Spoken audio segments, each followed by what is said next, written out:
નમસ્કાર. આજે આપણે એક એવી પરંપરાગત અને ઘરેલું રીત વિશે વાત કરવાના છીએ જે સાંધાના દુખાવામાં રાહત આપી શકે છે. જુઓ, સાંધા અને સ્નાયુઓનો દુખાવો ખાસ કરીને જ્યારે એ લાંબા સમય સુધી ચાલે ત્યારે એ બહુ તકલીફ આપે છે. આ એક એવી સમસ્યા છે જે ઘણા લોકોના રોજિંદા જીવન પર સીધી અસર કરે છે. પણ આપણી આયુર્વેદિક પરંપરામાં આનો એક બહુ જ સરળ ઉપાય બતાવવામાં આવ્યો છે. એક એવું ખાસ તેલ જે ઘરમાં જ મળી રહેતી સામાન્ય વસ્તુઓમાંથી તૈયાર કરી શકાય છે. તો સવાલ એ છે કે આ તેલ બનાવવા માટે કઈ કઈ વસ્તુઓની જરૂર પડશે? ચાલો ફટાફટ એની સામગ્રી પર એક નજર કરી લઈએ. અહીંયા લિસ્ટ છે. સૌથી પહેલાં તો 250 ગ્રામ સરસવનું તેલ, પછી 2-3 આખા લસણના ગઠ્ઠા, 2 ચમચી અજમો, 2 ચમચી મેથીના દાણા, 1 ચમચી સૂંઠનું પાવડર અને છેલ્લે 5 ગ્રામ ભીમસેની કપૂર.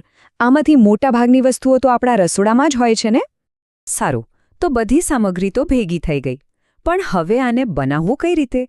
ચાલો હવે એની રીત સમજીએ, સ્ટેપ બાય સ્ટેપ. સૌથી પહેલાં એક લોખંડની કડાઈમાં સરસવનું તેલ લઈ એને બિલકુલ ધીમા તાપે ગરમ કરવા મૂકો. તેલ થોડું ગરમ થાય એટલે એમાં લસણ, અજમો, મેથી અને સૂંઠ નાખી દો. હવે સૌથી જરૂરી વાત, આ મિશ્રણને ત્યાં સુધી ઉકાળવાનું છે જ્યાં સુધી તેલ એકદમ કાળું ન પડી જાય. આનાથી બધી વસ્તુઓના ગુણ તેલમાં બરાબર ભળી જશે. પછી ગેસ બંધ કરીને એને સંપૂર્ણપણે ઠંડુ થવા દો. ઠંડુ થઈ જાય એટલે એને એક કાચની બોટલમાં ગાળી લો. અને છેલ્લે બોટલ બંધ કરતા પહેલાં એમાં વાટેલો કપૂર ઉમેરી દો. બસ, આપણું તેલ તૈયાર છે. પણ આપણે આ જ બધી સામગ્રી કેમ વાપરી?